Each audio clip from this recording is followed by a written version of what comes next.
Imagine this, a perfect life shattered in an instant. Sarah, a devoted wife 7 months pregnant, discovers her millionaire husband Marcus isn't just cheating with her best friend Bethany, but plotting to steal everything she owns, including their unborn child. What starts as a heartbreaking betrayal spirals into a high-stakes game of deception, FBI intrigue, hidden identities, and ruthless revenge. Will Sarah freeze his accounts, expose his dark secrets, and reclaim her future? Or will the millionaire's regrets come too late? This gripping tale of empowerment and justice will keep you on the edge of your seat from start to finish. Stick around to hear the full story. It's packed with twists you won't see coming.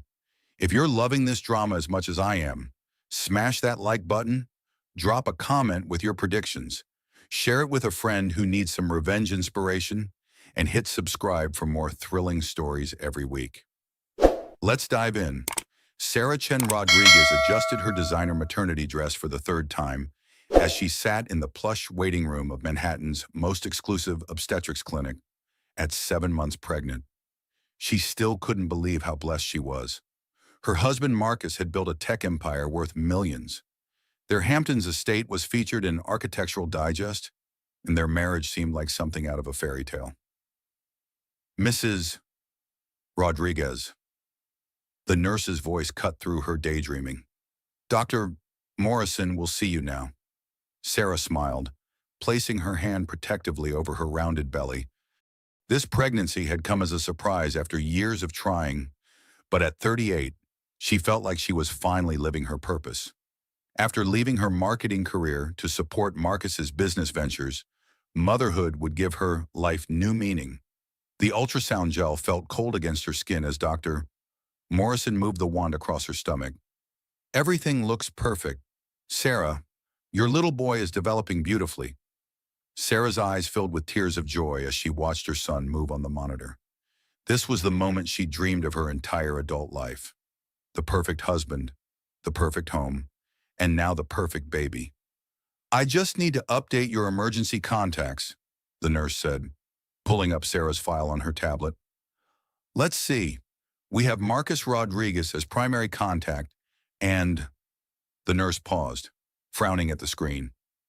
What is it? Sarah asked, wiping the gel from her belly. There seems to be an error in our system. It shows a second emergency contact listed as your husband's wife, Bethany Williams Rodriguez. The blood drained from Sarah's face. Bethany Williams had been her college roommate, her maid of honor, her closest friend for 15 years. She was also Marcus's business partner in his latest venture. That can't be right, Sarah whispered, but her hands were already shaking. The nurse looked embarrassed. I'm so sorry, Mrs. Rodriguez. This must be a clerical error. We'll get it sorted out right away. But Sarah barely heard her. Her mind was racing through every interaction she'd witnessed between Marcus and Bethany over the past few months. The way they finished each other's sentences during business meetings. How Bethany always seemed to know Marcus's schedule better than Sarah did. The expensive jewelry Bethany had been wearing lately, far beyond what her nonprofit salary could afford. Sarah stumbled out of the clinic in a daze, her Louis Vuitton maternity bag clutched to her chest. The December rain was falling harder now, matching the storm brewing in her heart. She sat in her white Mercedes in the parking garage, staring at the ultrasound photos scattered across her lap. This was supposed to be the happiest day of her pregnancy. Instead, it felt like the beginning of the end. With trembling fingers, she dialed her sister Jennifer's number. Jen, I need you, Sarah said, her voice barely above a whisper. Sarah, what's wrong? Is it the baby? I think Marcus is having an affair. The silence on the other end of the line stretched for what felt like hours. With who? Jennifer finally asked. Bethany. Another pause. Oh, honey, are you sure? Sarah closed her eyes, rain streaking down the windows of her car like tears. The hospital has her listed as Marcus's wife on their emergency contact form. That has to be a mistake. Does it? Sarah's pregnancy hormones amplified every emotion? Think about it. Jen, how many late nights has Marcus been working lately? How many business trips with Bethany? How many times has she been at our house when I'm not there? As Sarah spoke, memories flooded back with painful clarity. Bethany knowing where Marcus kept his important documents. Bethany having the alarm code to their Hamptons house. Bethany wearing a tennis bracelet identical to the one Marcus had given Sarah for their anniversary, claiming it was a gift from her mysterious new boyfriend who she never seemed to introduce to anyone. "I'm coming over," Jennifer said. "No," Sarah replied, surprising herself with the firmness in her voice. "I need to go home. I need to see for myself." The drive from Manhattan to their Westchester estate normally took 45 minutes, but Sarah found herself driving slower than usual, dreading what she might find. She thought about all the episodes of The Good Wife she'd watched, never imagining she'd be living her own version of Alicia Florrick's nightmare. The electronic gates of their property opened with their usual quiet efficiency. Sarah pulled into the circular driveway, noting that both Marcus's Porsche and Bethany's Tesla were parked outside. That wasn't unusual. They often worked from Marcus's home office, but today it felt ominous. Sarah let herself in through the front door, her heels clicking on the marble foyer. The house was quiet except for voices coming from upstairs. Her heart pounded as she climbed the sweeping staircase, each step feeling like she was walking toward her own execution. The voices were coming from their master bedroom. Sarah paused outside the door, her hand on the handle, gathering courage for what she might see. She pushed the door open and froze. Marcus and Bethany were indeed in her bedroom, but they weren't tangled in her Egyptian cotton sheets as she'd expected. Instead, they were sitting at Marcus's antique desk, papers spread between them, pens in their hands. "Sarah!" Marcus jumped up, his face flushing. "You're early. How did the appointment go?" But Sarah wasn't looking at her husband. She was staring at the documents on the desk. Legal papers, bank statements, what looked like property deeds. "What's going on here?" Sarah asked, her voice surprisingly steady. Marcus and Bethany exchanged a look that Sarah couldn't interpret. "We need to talk," Marcus said, his tone suddenly serious. "About the businesses, about our future. There are some things you need to know." Sarah's hand instinctively moved to her belly as her baby kicked, as if sensing the tension in the room.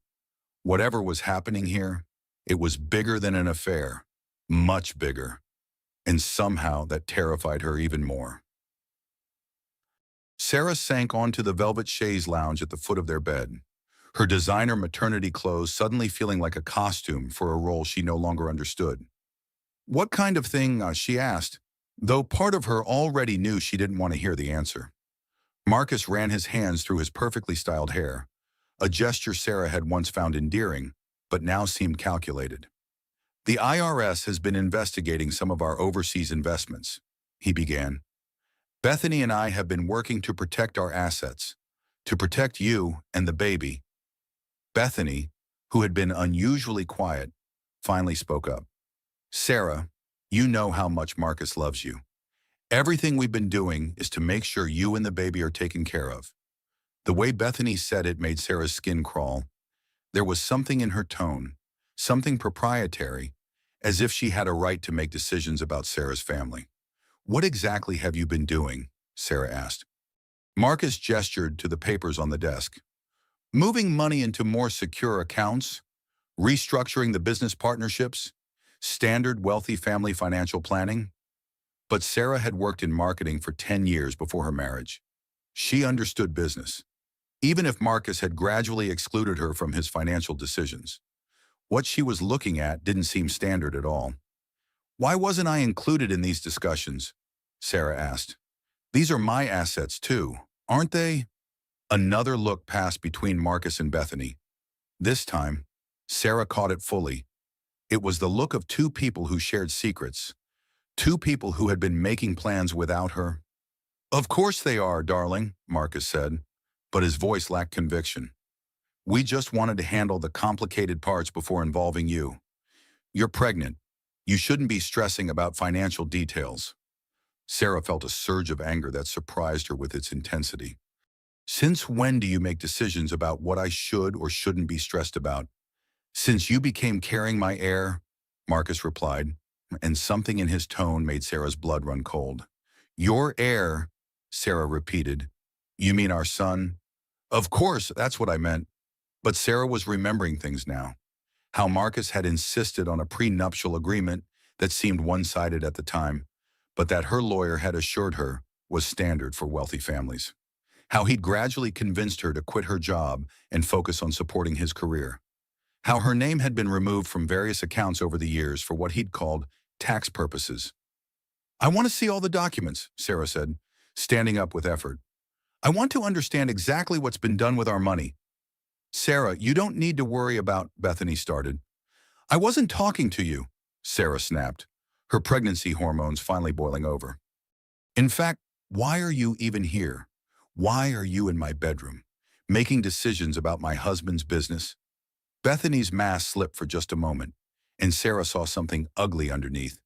Satisfaction, possessiveness, victory. Because I'm not just Marcus's business partner anymore, Bethany said quietly. I'm his partner in every sense of the word. The words hit Sarah like a physical blow. She stumbled backward, catching herself on the bedpost. What is she talking about? Marcus. Marcus looked between the two women, and Sarah saw him make a choice. The wrong choice. Sarah, sit down. Please. This isn't how I wanted you to find out. Find out what Bethany and we've fallen in love. It wasn't planned. It just happened. Sarah felt like she was drowning in her own bedroom. The air seemed too thick to breathe. You're having an affair. It's more than that, Bethany said, and Sarah heard genuine emotion in her voice for the first time. We're getting married as soon as your divorce is finalized. My divorce? Sarah's voice was barely a whisper. Marcus pulled out a folder from the desk drawer. I've already filed the papers. Given your prenuptial agreement and the fact that all our major assets are in business entities, the process should be straightforward. Sarah stared at the divorce papers with her name on them. Papers she'd never seen before, never signed. You filed for divorce without telling me. We were going to discuss it after the baby was born, Marcus said. We thought it would be less stressful for everyone involved. Less stressful? Sarah almost laughed at the absurdity of it. Her husband was divorcing her to marry her best friend, and he thought timing it better would make it less stressful. The baby, Sarah said suddenly. What about our son? You'll have primary custody. Of course, Marcus said. I'll provide child support. You'll be comfortable. Comfortable. As if comfort could replace a father. As if money could heal the wound of having her family destroyed before her child was even born. Sarah looked around the master bedroom they'd shared for 5 years. The room where they'd made love, where they'd planned their future, where she'd dreamed of bringing their newborn son home to. Now it felt like a mausoleum. I need some air, Sarah said, heading for the door. Sarah, wait, Marcus called. We should discuss the practical arrangements. The house, your living situation. My living situation, Sarah turned back, something dangerous sparking in her chest. Well, the house is in the business entity. Bethany and I will need it for entertaining clients, but we'll help you find something suitable. Maybe a nice condo in the city. Sarah stared at him. This man she'd loved for 7 years. This man whose child she was carrying, and realized she didn't know him at all. I see, she said quietly. She walked out of the bedroom with as much dignity as she could muster, but once she reached the marble staircase, her legs gave out. She sat on the steps, her hand on her belly, and for the first time since her teenage years, she had no idea what to do next. From upstairs, she could hear Marcus and Bethany talking in low voices. She caught fragments. Sooner than we planned. And financial arrangements. And she'll be fine once she accepts. Sarah pulled out her phone and did something she'd never thought she'd do. She opened the voice memo app and started recording. If Marcus thought she was going to disappear quietly into whatever suitable life he'd planned for her, he was about to learn just how wrong he could be.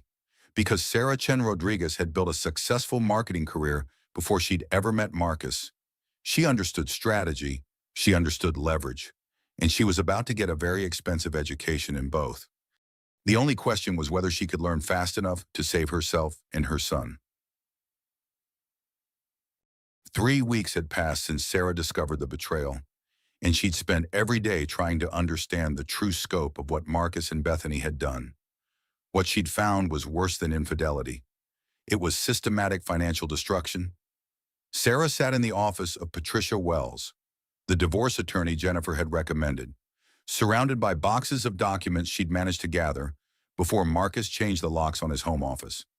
"I have to ask you directly. Sarah," Patricia said, her expression grim, "did you sign any documents recently that you might not have read carefully?" Sarah's stomach dropped. "What kind of documents?" Patricia slid a stack of papers across her mahogany desk. "Property transfers, business restructuring agreements, investment reallocation forms." Sarah's hands shook as she recognized her own signature on page after page. "Marcus said these were routine business documents, tax paperwork. He said I didn't need to worry about the details. Unfortunately, what you signed were documents transferring your ownership stake in virtually every asset you and Marcus acquired during your marriage into a business entity controlled by Marcus and Bethany Williams." The words hit Sarah like physical blows. "What does that mean exactly?" "It means that according to these documents, you willingly gave up your claim to the Hamptons house, the Westchester estate, the art collection, the investment portfolio, and Marcus's business interests." Sarah felt like she was falling through space. "But I didn't know. I didn't understand what I was signing." "I believe you," Patricia said gently, "but proving fraud will be extremely difficult, especially given your prenuptial agreement." "What about the prenup?" Patricia pulled out another file. "Your prenuptial agreement is ironclad. In the event of divorce, you're entitled to a modest monthly allowance and the contents of your personal checking account. That's it." Sarah did quick math in her head. Her personal checking account had maybe $30,000. The monthly allowance Patricia mentioned wouldn't even cover the rent on a decent apartment in Westchester. How is that possible? "We built everything together. Technically, according to these documents, Marcus built everything. You were a supportive spouse who chose to leave the workforce to focus on family life. I left my job because Marcus asked me to, because he said he needed my support to grow the business. I understand, but legally, that's not how it reads." Sarah felt her baby kick forcefully, as if he sensed her distress. She placed both hands on her belly, trying to calm herself for his sake. "What are my options?" Patricia's expression grew even more serious. "Limited. We can challenge the prenup on grounds of fraud or duress, but that's a long shot. We can argue that you were coerced into signing the asset transfer documents, but Marcus's lawyers will claim you were a willing participant in financial planning. What if I can prove the affair started before the documents were signed? It might help establish a pattern of deception, but it won't automatically invalidate legal documents." Sarah leaned back in her chair, feeling the weight of her situation settling on her like a heavy blanket. At 38, 7 months pregnant, she was about to become a single mother with no assets, no income, and no home. "There is one thing," Patricia said carefully. "What?" "Some of these business entities Marcus created appear to have been designed to hide assets from tax authorities. If that's the case, the IRS might be very interested in the information you've provided." Sarah looked up with the first spark of hope she'd felt in weeks. "You mean Marcus might be in legal trouble?" "Potentially. But Sarah, you need to understand that going after Marcus through tax authorities could take years, and it might not result in you recovering any assets. But it might stop him from getting away with this completely, possibly." Sarah gathered the documents, her mind already racing with possibilities. She might not be able to win her old life back, but she wasn't going to let Marcus and Bethany ride off into the sunset with everything they'd stolen from her. As she drove home to her sister's house, the only place she had to stay now, Sarah's phone rang. Marcus's name appeared on the screen. "Hello, Marcus." "Sarah, we need to talk. In person." "I don't think that's a good idea." "It's about the baby. There are some things we need to discuss before he's born." Something in Marcus's tone made Sarah pull over to the side of the road. What things? Medical decisions, custody arrangements, financial planning for his future. Financial planning. You mean the child support you're legally obligated to pay? Actually, Sarah, there might be some complications with that. Sarah's blood ran cold. What kind of complications? Given the business restructuring and the IRS investigation, my income situation has become quite complex. My lawyers think it might be better for everyone if we modify the custody arrangement. Modify it how? I think it would be best if I had primary custody. I can provide a stable home environment, private schools, the best health care, things you might struggle to afford on your own. Sarah gripped the steering wheel so hard her knuckles turned white. You want to take my baby? I want what's best for our son. And honestly, Sarah, given your emotional state lately, I'm concerned about your ability to provide adequate care. My emotional state, Sarah's voice was rising. You mean my reaction to discovering that my husband and best friend have been systematically stealing my life?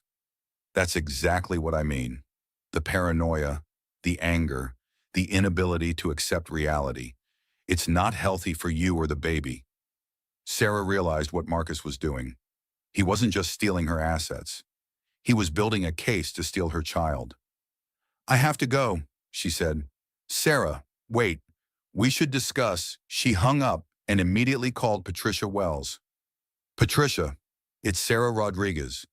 I need to ask you something urgent. Can Marcus take custody of my baby? What's happened? Sarah explained the phone call, her voice shaking with rage and fear. He's laying groundwork, Patricia said grimly. Establishing a narrative that you're unstable and he's the responsible parent. It's a common tactic in high-stakes custody disputes. Can he win? He has significant financial resources and excellent lawyers. If he can demonstrate that he can provide a more stable environment, then I need to fight back. I need to fight back with everything I have. Sarah, be very careful. Men like Marcus don't like to lose. If you're going to challenge him, you need to be prepared for him to escalate. But Sarah was already done being careful. Marcus had taken her marriage, her home, her financial security, and her best friend. He was not taking her son. As she sat in her car on the side of the road, rain beginning to streak the windows, Sarah made a decision that would change everything. She was going to destroy Marcus Rodriguez, using the same systematic approach he'd used to destroy her, and she was going to enjoy every minute of it. Dr. Elena Vasquez had been recommended by Patricia Wells as someone who specialized in helping women navigate high-conflict divorces. But Sarah hadn't expected her to look so young. At 45, Dr. Vasquez had shoulder-length black hair, streaked with silver, and kind brown eyes that seemed to see everything. Tell me about your support system, Dr. Vasquez said during their first session. Sarah shifted uncomfortably in the leather chair. My sister Jennifer has been amazing. She's letting me stay in her guest room, but I feel like such a burden. What about friends? That's complicated. Most of our friends were couple friends, and they seem to be staying neutral, which really means they're choosing Marcus's side. He's the one with the money and connections. What about your friend Bethany? Sarah's laugh was bitter. Bethany is marrying my husband as soon as our divorce is finalized. Dr. Vasquez made a note. That must feel like a double betrayal. It does. She was my maid of honor. She helped me pick out the nursery furniture. She threw my baby shower. Sarah's voice broke. How could she do this? People are capable of tremendous cruelty when they want something badly enough. But Sarah, I want you to know that you're not the first woman to sit in that chair with a similar story. Something in Dr. Vasquez's tone made Sarah look up. What do you mean? Dr. Vasquez hesitated, then seemed to make a decision. I had another client several years ago, Rebecca Rodriguez. Sarah's breath caught. Rodriguez like Marcus. She was Marcus's first wife. Sarah stared at her therapist, her mind racing. Marcus told me his first wife died in a car accident. Is that what he told you? Yes, he said it was too painful to talk about. so I never pressed for details. Dr. Vasquez stood up and walked to her filing cabinet. Rebecca came to see me about 6 months before her death. She was convinced that Marcus was hiding assets and having an affair. With Bethany. No, this was 8 years ago, with someone else. But the pattern was identical. The gradual isolation, the financial manipulation, the systematic transfer of assets. Sarah felt like the room was spinning. What happened to her? Officially, she lost control of her car on a rainy night and hit a tree, but Rebecca had been documenting everything. She suspected Marcus was planning to leave her with nothing, just like he's doing to you. Did she have proof? Dr. Vasquez pulled out a sealed envelope from her filing cabinet. She left this with me the week before she died. She made me promise to keep it sealed unless something happened to her. Sarah stared at the envelope, her heart pounding. What's in it? I don't know. I never opened it. But Rebecca said if anything happened to her, I should give it to Marcus's next wife. How did she know there would be a next wife? Because she understood who Marcus really was, and she wanted to protect whoever came after her. Sarah reached for the envelope with trembling hands.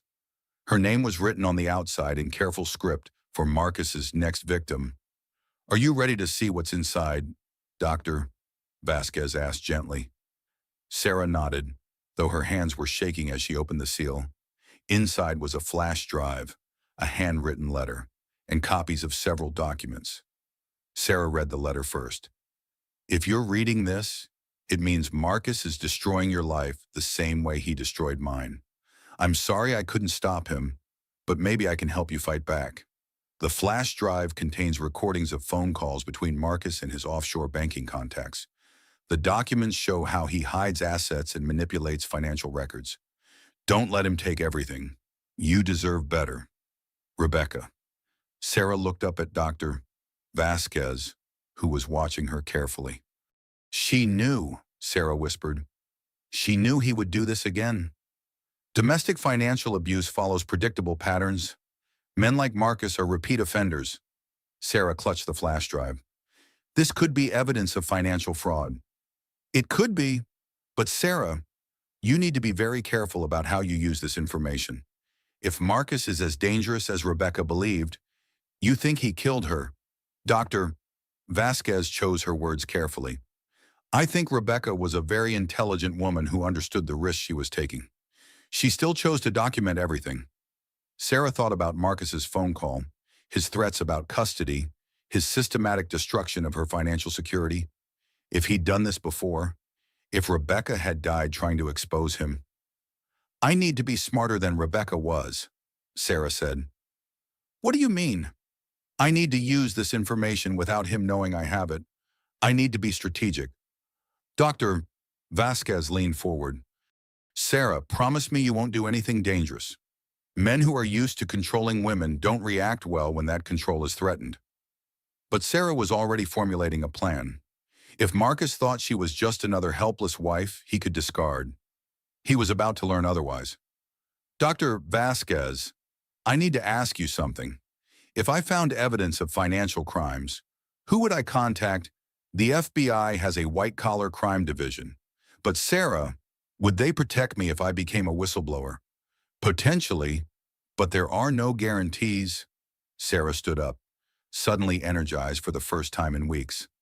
Then I guess I'll have to create my own guarantees. As she left Dr. Vasquez's office, Sarah felt something she hadn't experienced since that devastating day at the doctor's office. Hope. Marcus had made one crucial mistake. He'd underestimated her. And now, thanks to Rebecca's foresight, Sarah had the tools to make him pay for that mistake. The only question was whether she was brave enough to use them. Sarah's world collapsed completely on a Tuesday morning in January. She was 36 weeks pregnant, staying at her sister's apartment, when the FBI knocked on the door at 6 a.m. Sarah Rodriguez, we have a warrant for your arrest. The charges were stalking and harassment. Marcus claimed she'd been following him, photographing his meetings, and threatening Bethany through social media. None of which was true. But Marcus's lawyers had crafted a compelling narrative supported by fabricated evidence. This is insane, Sarah told the arresting officer as they put handcuffs on her swollen wrists. I'm 8 months pregnant. Yes, ma'am. We'll make sure you get medical attention if needed. Jennifer stood in her pajamas, watching in horror as they led Sarah away. I'm calling Patricia, she shouted. Don't say anything without your lawyer.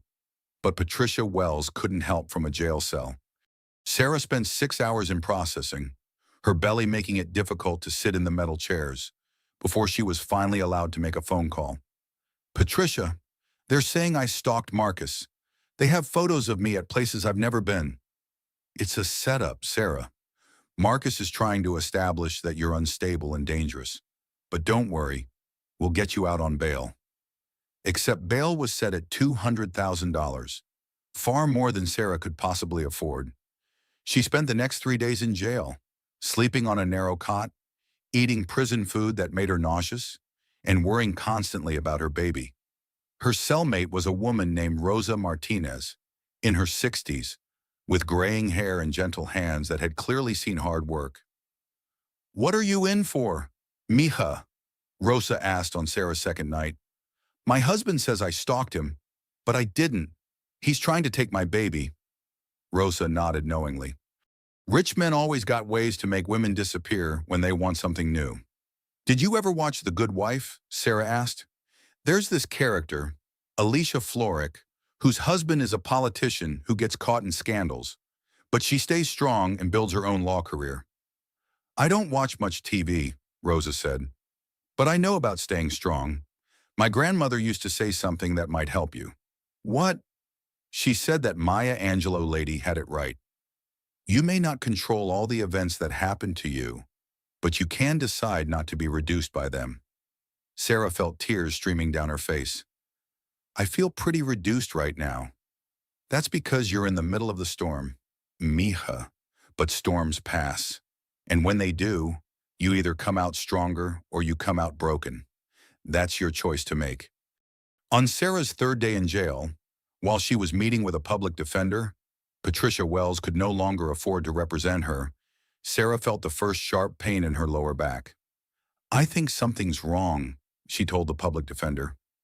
What kind of wrong? Another pain, stronger this time. I think I'm going into labor. The next few hours were a blur of medical examinations, legal arguments, and emergency protocols. Sarah's son was determined to be born, whether she was in jail or not. Gabriel Chen Rodriguez entered the world at 3:17 a.m. on January 15th, weighing 6 pounds, 2 ounces, in the medical wing of the county jail. Sarah held him for exactly 20 minutes before the nurse took him away.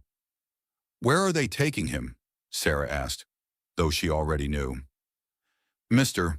Rodriguez has filed for emergency custody, the social worker said. Given the circumstances of your incarceration and the charges pending against you, the court has granted temporary placement with the father. Sarah watched through tears as Marcus walked out of the hospital, carrying her newborn son. Bethany was with him, her hand possessively on Marcus's arm, already playing the role of mother to Sarah's child. But the cruelest blow came the next day, when Sarah was finally released on bail. Bethany had posted photos on Instagram and Facebook, pictures of herself holding Gabriel, captions about new beginnings and instant love, and some women just aren't meant to be mothers. The photos went viral within hours. Bethany's influencer friends shared them with hashtags like worst crazy ex and worst gold digger gone and weren't upgrade complete. Sarah's mugshot appeared alongside photos of Bethany in designer clothes holding Sarah's baby in what looked like a perfectly appointed nursery. Sarah's phone buzzed constantly with notifications.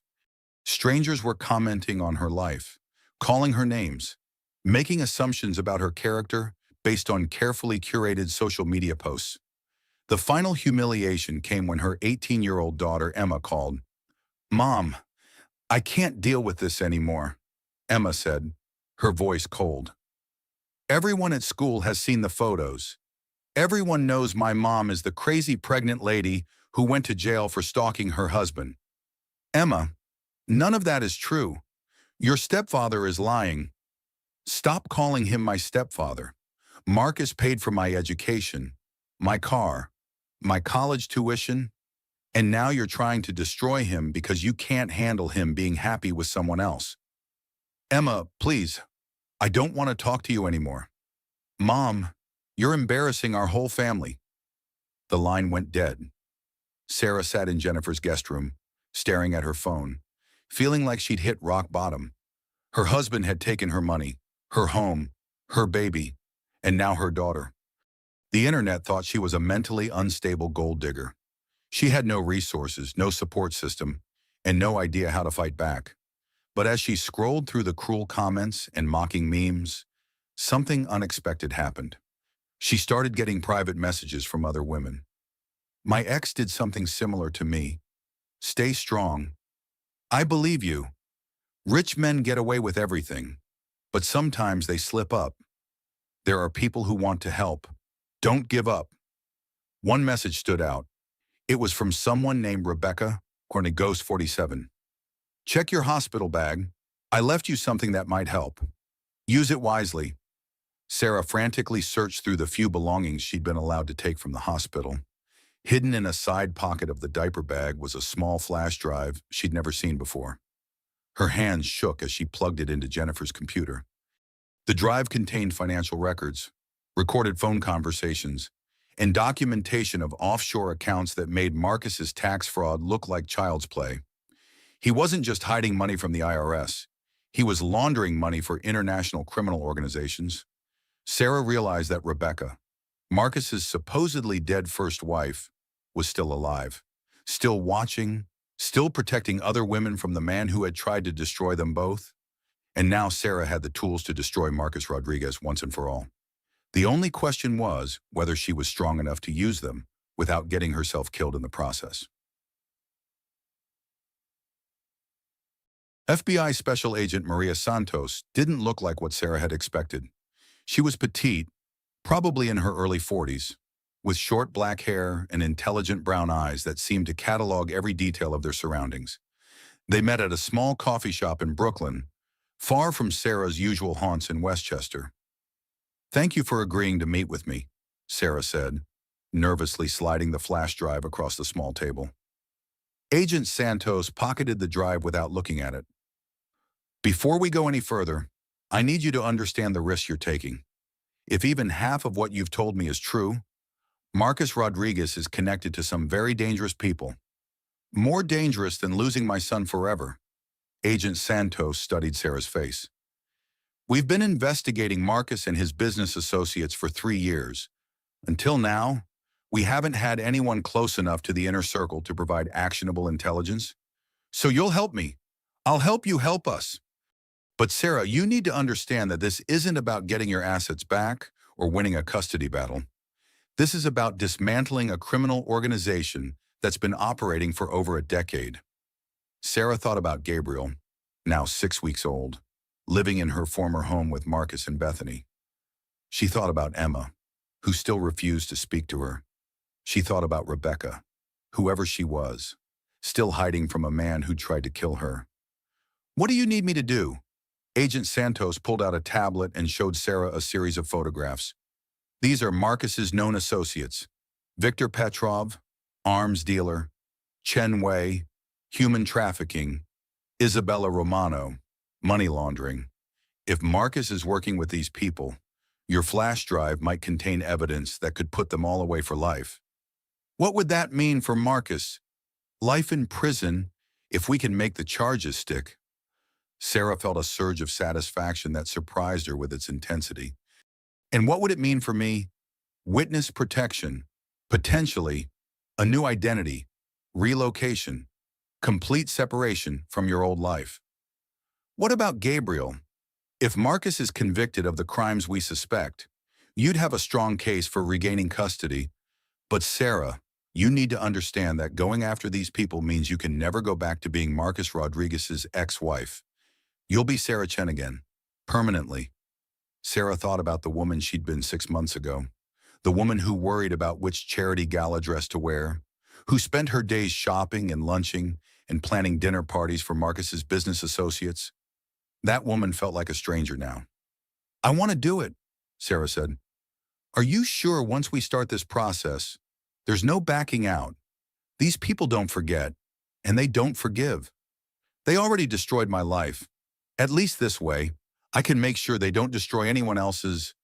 Agent Santos nodded approvingly. Then here's what we're going to do. You're going to go back to Marcus and apologize. You're going to tell him you were having a breakdown after the birth, but now you understand that he was right to take custody. You're going to beg him to let you be part of Gabriel's life. He'll never believe that. He'll want to believe it.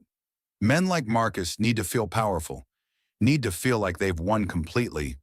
If you approach him as a broken woman who acknowledges his superiority, his ego will override his suspicion. Sarah's stomach turned at the thought. And then what? Then you're going to slowly work your way back into his life. Maybe he'll let you babysit Gabriel occasionally. Maybe he'll ask you to help with some business tasks. He knows you're smart, even if he's been treating you like you're not. Every interaction will be an opportunity to gather intelligence. For how long? However long it takes. Sarah, I won't lie to you. This could take months or even years. And during that time, you'll have to watch Marcus and Bethany play family with your son.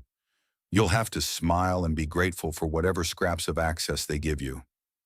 Sarah closed her eyes, thinking about Gabriel's perfect little face, his tiny fingers wrapped around hers for those precious 20 minutes after his birth.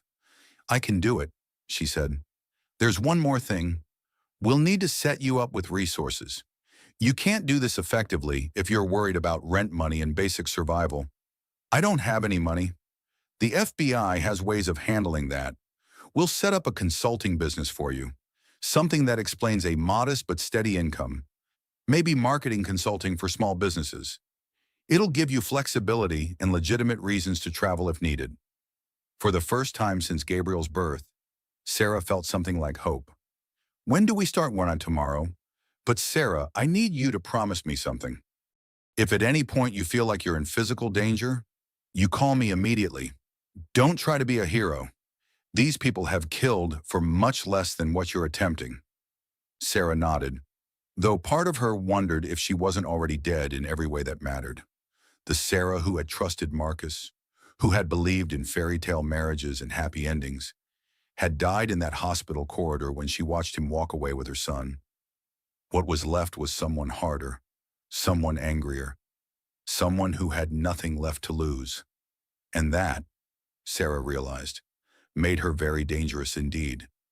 As she walked back to her car, Sarah called Marcus for the first time since Gabriel's birth. Marcus, it's Sarah.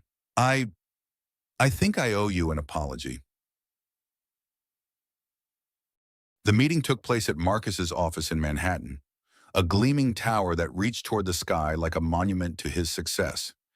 Sarah hadn't been there since before Gabriel's birth, and walking through the marble lobby felt like entering enemy territory. She'd spent hours preparing for this performance. Agent Santos had coached her on body language, tone of voice, and the psychological tactics that would make Marcus feel powerful and magnanimous. Sarah wore a simple black dress, expensive enough that Marcus wouldn't think she was completely destitute, but understated enough to show she wasn't trying to compete with Bethany's designer wardrobe. Marcus kept her waiting for 20 minutes, a power play she'd expected. When his assistant finally led her into his corner office, Sarah was struck by how tired he looked. There were dark circles under his eyes, and his usually perfect hair seemed slightly disheveled. Sarah, he said, not getting up from behind his massive desk. You look better. Thank you for seeing me. Marcus, I know I don't deserve it after everything that's happened. She watched his expression carefully, saw the slight satisfaction that crossed his features when she acknowledged fault. I've been worried about you, he said, though his tone suggested otherwise. The arrest, the publicity, it can't have been easy. I had a breakdown, Sarah said, the words tasting like ash in her mouth. The pregnancy hormones, the stress of the divorce, losing our home. I wasn't thinking clearly. I tried to make the transition as easy as possible. Sarah bit back the angry response that rose in her throat. Agent Santos had warned her that this would be the hardest part, swallowing her pride and anger to play the role of a repentant ex-wife. I know you did. I know you were trying to protect Gabriel and me, and I couldn't see it at the time. Marcus leaned back in his chair, studying her. What's changed? I held my son for 20 minutes. Marcus, 20 minutes. And in those 20 minutes, I realized that his welfare is more important than my ego or my hurt feelings. He's a beautiful baby. Perfect. I'd like to see him, Sarah said quietly. I know I don't have any legal right to custody, but I was hoping maybe you'd let me visit sometimes. Let me be part of his life somehow. Marcus was quiet for a long moment, and Sarah could see him weighing the decision. She knew he was calculating how much access would keep her grateful and compliant without giving her any real power. Bethany and I have been discussing that, he said finally. We think it would be good for Gabriel to know his biological mother, as long as you can maintain appropriate boundaries. Appropriate boundaries, as if she were some distant relative being granted a favor rather than the woman who had carried Gabriel for 9 months. Of course, whatever boundaries you think are best. And Sarah, it goes without saying that any unpleasantness about our divorce would need to stop completely. No more lawyers, no more investigating my business affairs, no more social media drama. I understand. I just want to be a good mother to Gabriel, even if it's not in the way I originally imagined. Marcus nodded approvingly. I think we can work something out. Maybe you could come by on weekends, help with some of the baby care. Bethany's been feeling overwhelmed. Sarah felt a stab of vicious satisfaction at that admission. I'd love to help in any way I can. There's something else, Marcus said, his tone becoming more businesslike. I might have some consulting work for you. Nothing major, just some marketing analysis for a few of my smaller investments. It would give you some income, help you get back on your feet. This was better than Sarah had hoped. Access to Gabriel and access to Marcus's business operations. That's incredibly generous. Marcus, I don't know how to thank you. Just prove that you can move forward constructively. Show me that the Sarah I fell in love with is still in there somewhere. The irony of that statement almost made Sarah laugh out loud. The Sarah he'd fallen in love with had trusted him completely, had signed whatever documents he put in front of her, had never questioned his business dealings or asked uncomfortable questions about his associates, that Sarah was exactly who he wanted her to be again. I'll do whatever it takes, she said. After the meeting, Sarah sat in her car in the parking garage, hands shaking as she processed what had just happened. She'd gotten access to Gabriel and to Marcus's business, but the price was going to be higher than she'd anticipated. She would have to watch Bethany mother her son. She would have to be grateful for scraps of time with Gabriel while pretending that Marcus's generosity overwhelmed her. She would have to smile and be pleasant to the woman who had helped destroy her life. But as Sarah thought about the flash drive hidden in her apartment, about Agent Santos and the FBI investigation, about Rebecca somewhere out there still fighting Marcus in her own way, she realized something important. She wasn't the same woman who had signed those asset transfer documents without reading them.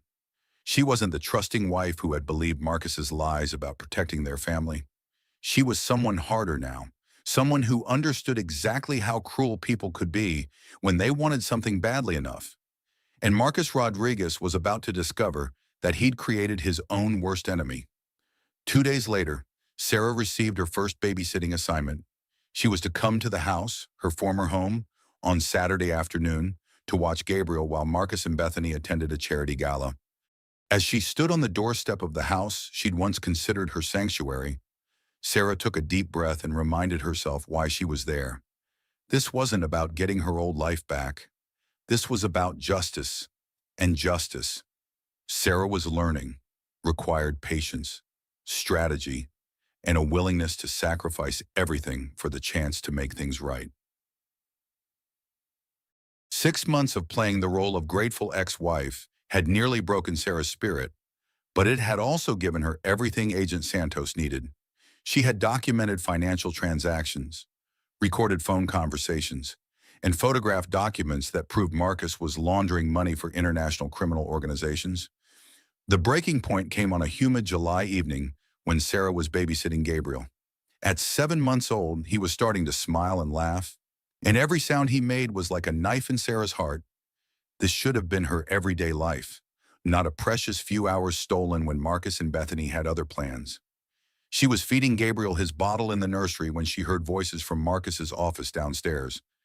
He and Bethany had returned from their dinner meeting earlier than expected, and they weren't alone. Sarah activated the recording app on her phone and crept closer to the baby monitor that connected to Marcus's office.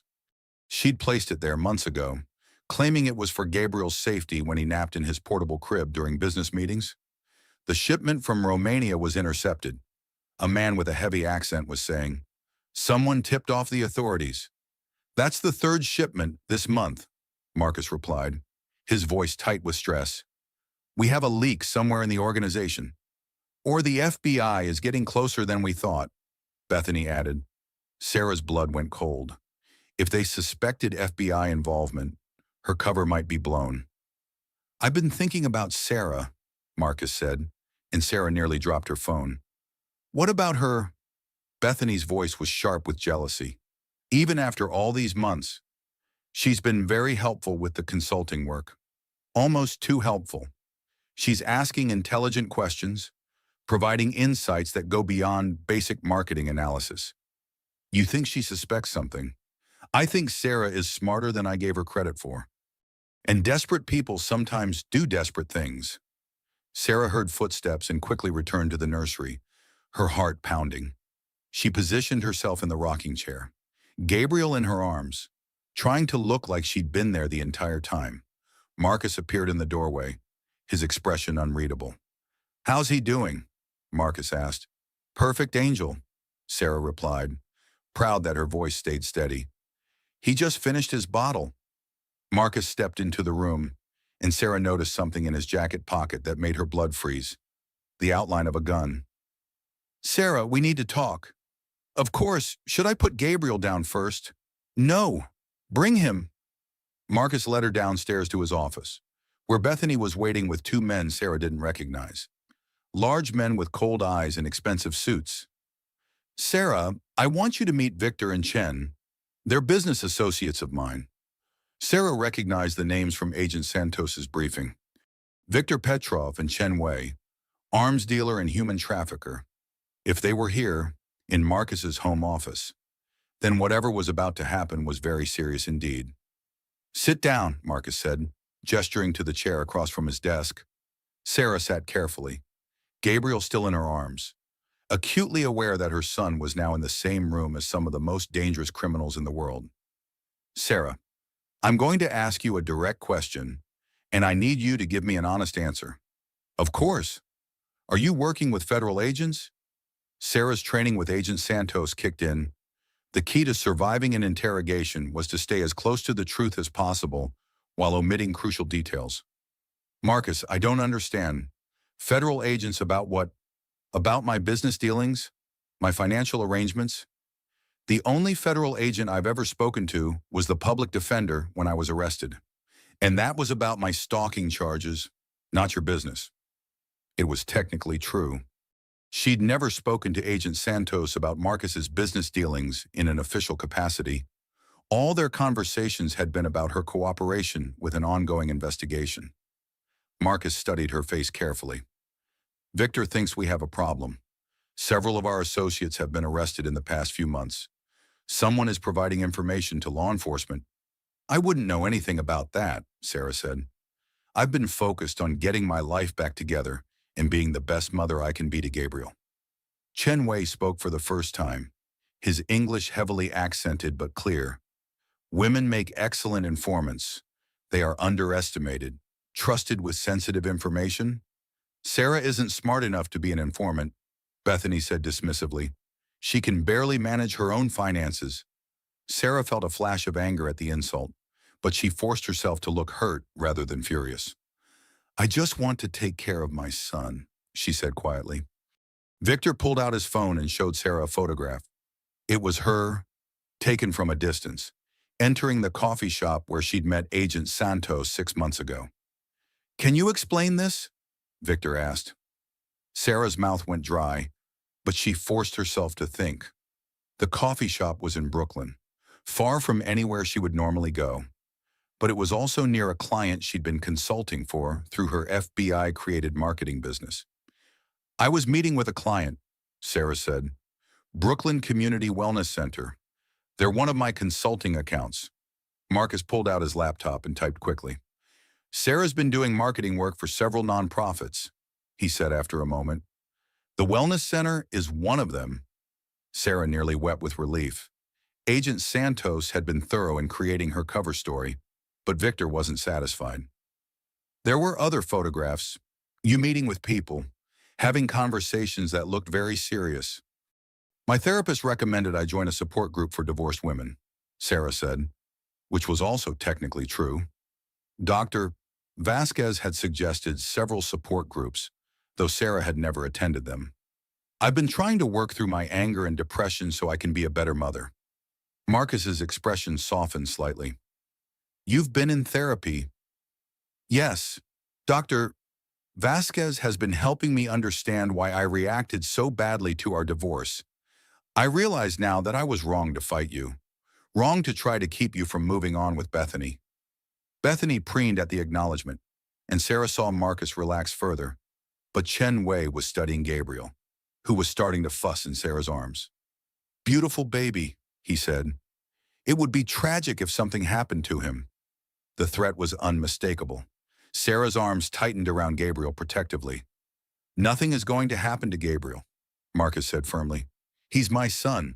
Of course, Chen Wei replied, but accidents happen, especially when people make poor choices about loyalty. Sarah understood the message clearly. Cooperate, or Gabriel would be hurt. I would never do anything to endanger my son, Sarah said, her voice steady despite her terror. Victor and Chen Wei exchanged a look, then stood to leave. We'll be in touch, Victor said to Marcus. Make sure your house is in order. After they left, Marcus poured himself a drink with shaking hands. I'm sorry you had to see that, he said to Sarah. My business has become more complicated lately. I don't need to know about your business, Sarah said. I just need to know that Gabriel is safe. He's safe as long as everyone makes smart choices? Sarah nodded, but inside, she was screaming. She had to get Gabriel out of this house, away from these people, before something terrible happened. That night, after she'd put Gabriel to bed and said goodnight to Marcus and Bethany, Sarah sat in her car for several minutes before starting the engine. She pulled out her phone and sent a text message to Agent Santos. They know something. Need to move quickly. The response came immediately. Safe house tomorrow? Bring everything. Sarah looked back at the house where her son was sleeping, surrounded by criminals who wouldn't hesitate to hurt him if it served their purposes. Tomorrow, one way or another, this would all be over. Either she would finally have justice for what Marcus had done to her and Rebecca, and who knew how many other women, or she would be dead, but at least Gabriel would be safe. That was all that mattered now. 18 months later, Sarah stood in the green room of a Manhattan television studio, adjusting her navy blue blazer one final time before her appearance on Good Morning America. Her book, Frozen Assets, Thawed Heart, A Mother's Journey from Betrayal to Justice, had been on the New York Times bestseller list for 6 weeks. The FBI operation had been a complete success. Marcus Rodriguez was serving life in prison without the possibility of parole for money laundering, racketeering, and conspiracy charges. Victor Petrov and Chen Wei had been extradited to face charges in 3 different countries. Bethany Williams had been granted immunity in exchange for her testimony and was living in witness protection somewhere in the Midwest. More importantly, Sarah had full custody of Gabriel, now 2 years old and thriving in their new life. Ms. Chen, a production assistant, appeared at her elbow. We're ready for you. Sarah took a deep breath and walked onto the set, where she was greeted warmly by the host, Jennifer Martinez. Sarah, thank you for being with us today.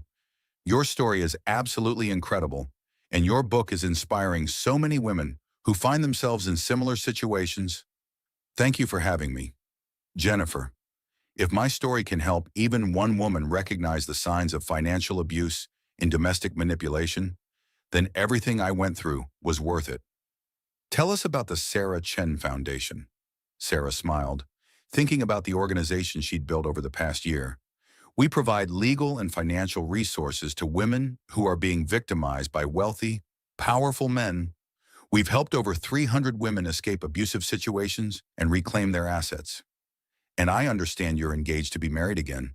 Sarah's smile grew brighter. Yes, to Agent Maria Santos of the FBI. She's the woman who helped me find the courage to fight back against Marcus and his criminal organization. After the interview, Sarah returned to her Upper West Side apartment, modest compared to her former Westchester estate, but truly hers in a way that mansion never had been. Gabriel was playing with blocks in the living room, while Maria worked on her laptop at the kitchen table. How did it go? Maria asked, looking up from her computer. Good, I think. The publisher says the book is tracking to sell over 1 million copies this year. You've built something amazing. Sarah, the foundation, the book, the speaking engagements. You're helping so many people. Sarah settled onto the couch next to Gabriel, who immediately climbed into her lap. At 2, he was a beautiful, happy child with Marcus's dark hair and Sarah's green eyes. He had no memory of his father or the early months of his life surrounded by criminals. Mama de Red, Gabriel asked, holding up his favorite picture book. Of course, baby. As Sarah read to her son, she reflected on how dramatically her life had changed. She was no longer the woman who had worried about charity galas and interior decorating. She was a successful author, a sought-after speaker, and the founder of a nonprofit that was making a real difference in women's lives. Her phone buzzed with a text message from her publisher. Oprah's people called. They want to do a full hour on your story. Congratulations. Sarah showed the message to Maria, who whistled appreciatively. Oprah, that's huge. It feels surreal sometimes. 2 years ago, I was in jail giving birth. Now I'm going to be on Oprah. You deserve all of it, Maria said, reaching over to squeeze Sarah's hand. That evening, after Gabriel was in bed, Sarah and Maria were planning their wedding when the doorman called. Ms. Chen, there's a delivery for you, no return address. I'm not expecting anything, Sarah said, but she told him to send it up. The package was small, wrapped in brown paper with no identifying marks. Inside was a jewelry box containing a beautiful silver locket and a handwritten note. Congratulations on your success. You've done what I never could, but be careful. Some secrets never stay buried. A friend. Sarah opened the locket and found a tiny photograph inside. It showed a woman with short brown hair and kind eyes. A woman Sarah had never seen before, but somehow knew immediately. Rebecca, she whispered. What? Maria looked up from her wedding planning notebook. I think Rebecca Rodriguez is still alive. Maria frowned. Marcus's first wife, Sarah. She died in a car accident 8 years ago.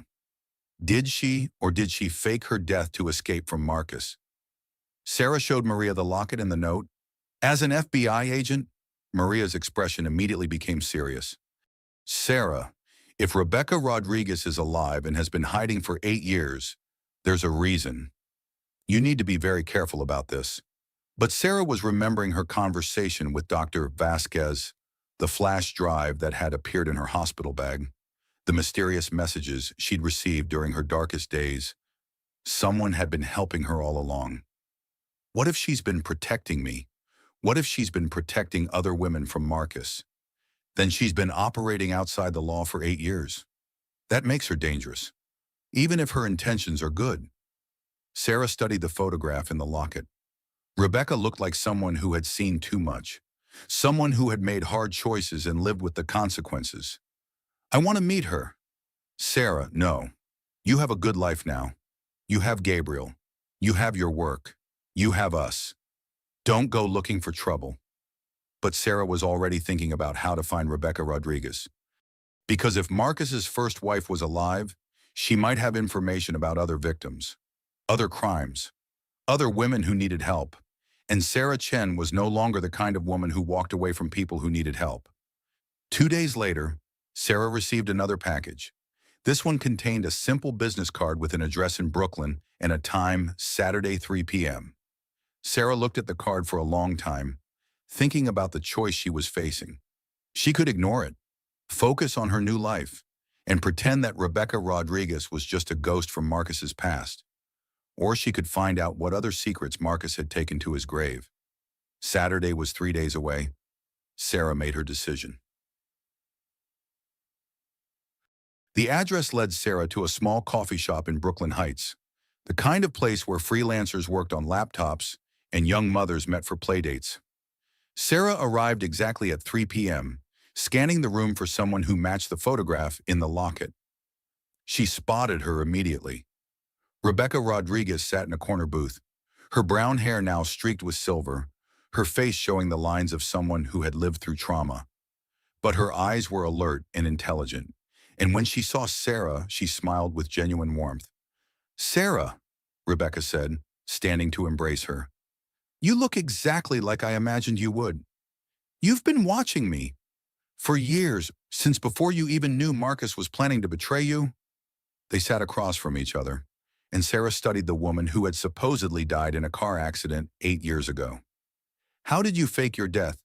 "Carefully, and with help from people who understood what Marcus was capable of." "Chaperon." Rebecca's expression grew serious. "I had evidence of his criminal activities, but I also knew he would kill me before he'd let me expose him. So you disappeared. I staged the car accident with help from someone inside the police department, someone whose daughter Marcus had hurt. Then I've been living under assumed names ever since." "Why didn't you just give the evidence to the FBI?" Rebecca laughed bitterly. 8 years ago, Marcus had friends in law enforcement, FBI agents on his payroll, judges who owed him favors. If I had tried to expose him then, I would have ended up really dead. But you helped me expose him. By the time you came along, his criminal network had grown large enough to attract attention from federal agencies that couldn't be bought. And you were smart enough to approach the right people. Sarah thought about Agent Santos, about the months of careful investigation that had brought down Marcus and his associates. What happened to the other women? "What other women?" "Marcus's other victims. You said I was what you imagined I would be, which suggests you've seen this pattern before?" Rebecca's expression grew dark. "There were 3 women between me and you. 2 of them took settlements and disappeared. One of them." "What happened to her?" "Lisa Martinez. She was a corporate lawyer, very smart, very determined to fight Marcus in court. She died in a house fire 6 months before Marcus met you." Sarah felt sick. "He killed her. I couldn't prove it, but I've been tracking his patterns for 8 years. Sarah, Marcus Rodriguez was a serial predator who used marriage as a way to steal assets and eliminate inconvenient women." "How many women do you think there were?" "Over his entire adult life, maybe a dozen. Most of them took whatever settlement he offered and signed non-disclosure agreements. They were too scared or too ashamed to fight back." Sarah thought about her own journey, about how close she'd come to accepting Marcus's version of reality. "Why did you help me instead of just letting me become another settlement case?" Rebecca reached across the table and took Sarah's hands. "Because you were pregnant. Because I knew he would try to take your child the same way he tried to take everything else. And because," she paused, her voice catching, "because I had a daughter once. Marcus made me choose between exposing him and keeping her safe." "What happened to your daughter?" "She's alive. She's 23 now, living under an assumed name in California. She thinks I died when she was 15. It was the only way to protect her." Sarah felt tears streaming down her face. "You sacrificed everything." "I thought I was sacrificing everything, but watching you fight back, watching you build something positive from the destruction Marcus caused, it gave my sacrifice meaning." "What happens now?" Rebecca smiled. "Now we help other women. Together. I've been documenting Marcus's past victims, tracking his associates, building cases against the people who enabled him. Your foundation provides the legal and financial resources. My research provides the evidence. The FBI won't be involved unless absolutely necessary. What we're doing now is about justice, not just law enforcement. Sarah thought about Gabriel, about the life she'd built, about the risks of getting involved in something that could attract dangerous attention. I have a son to protect now. I know, and I would never ask you to put Gabriel in danger. But Sarah, there are women out there right now who are living the nightmare you escaped. With your resources and my information, we could save them. Sarah looked around the coffee shop, at the normal people living normal lives, and realized she was no longer one of them. She was someone who had stared into the darkest corners of human nature and survived. That came with responsibilities. What do you need me to do? Rebecca pulled out a folder. There's a woman in California, Jennifer Walsh. She's married to one of Marcus's former associates, and I think he's following Marcus's playbook. She's 7 months pregnant. Sarah opened the folder and saw photographs of a beautiful woman with red hair and frightened eyes. She looked exactly like Sarah had looked 2 years ago. How long do we have? Not long. Her husband filed for divorce last week. Sarah closed the folder and made her decision. I'll call my publisher. Tell them I need to postpone the book tour. Sarah, are you sure you've worked so hard to build your new life? My new life only has meaning if I use it to help other people. 6 months later, Sarah stood in a courtroom in Los Angeles, watching as Jennifer Walsh was awarded full custody of her son and half of her ex-husband's assets. It was their 15th successful case. The Sarah Chen Foundation had expanded nationwide, with offices in 6 cities and a staff of 30 lawyers, investigators, and counselors. Rebecca Rodriguez worked behind the scenes, using her network of contacts and her 8 years of research to identify victims and build cases. Sarah's book had been translated into 12 languages. She spoke at conferences around the world about financial domestic abuse and women's empowerment. Oprah had featured her story as part of a special series on women who transformed trauma into triumph. But the most meaningful moment came when Jennifer Walsh called Sarah 6 months after her divorce was finalized. Sarah, I wanted you to know I'm pregnant again. Congratulations, how are you feeling? Scared but excited. This time, it's my choice.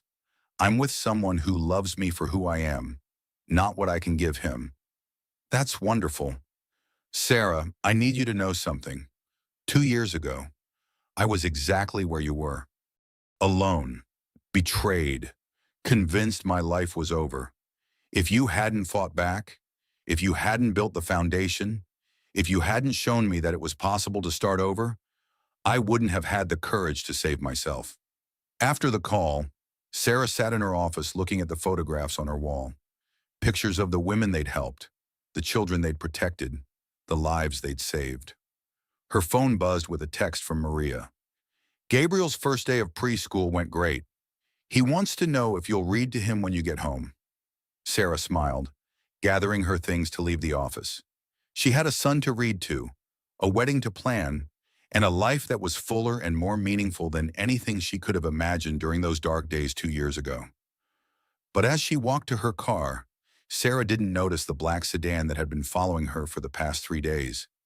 She didn't see the woman with blonde hair sitting in the driver's seat, studying her through expensive sunglasses. The woman in the sedan was Bethany Williams, recently released from witness protection after providing testimony that had helped convict several international criminals. Bethany had spent 18 months thinking about Sarah Chen, about the life that had been stolen from her, about the revenge she deserved. Marcus Rodriguez was dead, murdered in prison 6 months after his conviction by associates who blamed him for their arrests. But Sarah Chen was very much alive, and Bethany Williams had nothing left to lose. As Sarah drove away, Bethany started her engine and followed at a careful distance. The game was about to begin again. Sarah Chen stood at the altar of a small chapel in Central Park, surrounded by the people who had become her chosen family. Dr. Elena Vasquez was there, along with Jennifer Walsh and 12 other women the foundation had helped. Gabriel, now 3 years old and impossibly handsome in his tiny tuxedo, served as ring bearer. Agent Maria Santos looked beautiful in her simple white dress, her FBI training evident in the way she constantly scanned their surroundings, even on her wedding day. Do you, Sarah Chen, take Maria Santos to be your lawfully wedded wife? I do, Sarah said, her voice strong and clear. As they exchanged rings, Sarah thought about the journey that had brought her to this moment 2.5 years ago. She'd been a broken woman giving birth in a jail cell. Today, she was marrying the love of her life, surrounded by a community of survivors who had become warriors. The reception was held at a restaurant overlooking the Hudson River. Gabriel charmed everyone by dancing with his new stepmother and announcing to anyone who would listen that he now had two mamas. Rebecca Rodriguez attended under an assumed name, sitting in the back and leaving before the cake was cut, but she left a gift, a silver frame containing a photograph of all the women they'd helped, with a note that read, "This is your real legacy." As the evening wound down, Sarah stepped onto the restaurant's terrace for a moment of quiet reflection. The city sparkled below her, full of possibilities and new beginnings. "Mrs. Santos," Maria said, joining her at the railing. "I like the sound of that. Any regrets about the path that brought us here?" Sarah considered the question seriously. 2 years ago, if someone had told her that her husband's betrayal would lead to this moment, to a career helping other women, to a love deeper than anything she'd ever imagined, to a sense of purpose that filled every corner of her life, she would never have believed it. "No regrets," she said finally. "Everything that happened made me who I am now. Even Marcus, especially Marcus. He thought he was destroying me, but he was actually setting me free." Maria took her hand. "What happens next?" "Next, we go on our honeymoon to Italy. Then we come home and help more women find their freedom. And we raise Gabriel to understand that strength comes from surviving hard things and choosing to help other people survive them too." Sounds like a perfect life. It is perfect, not because it's easy, but because it's real. As they stood together looking out over the city, neither woman noticed the figure watching them from the street below. Bethany Williams had been tracking Sarah's movements for weeks, waiting for the perfect moment to make her presence known. Tomorrow, Sarah and Maria would leave for their honeymoon. Their apartment would be empty except for Gabriel, who was staying with Jennifer for the week. Bethany smiled as she walked back to her car. She'd waited 2 years for this opportunity. Soon, Sarah Chen would understand what it felt like to lose everything. But that, as they say, is another story. For now, Sarah danced with her wife under the stars, surrounded by love and possibility, blissfully unaware that her greatest challenge was yet to come. Because some stories never truly end. They just evolve into new chapters, and Sarah Chen's story was far from over.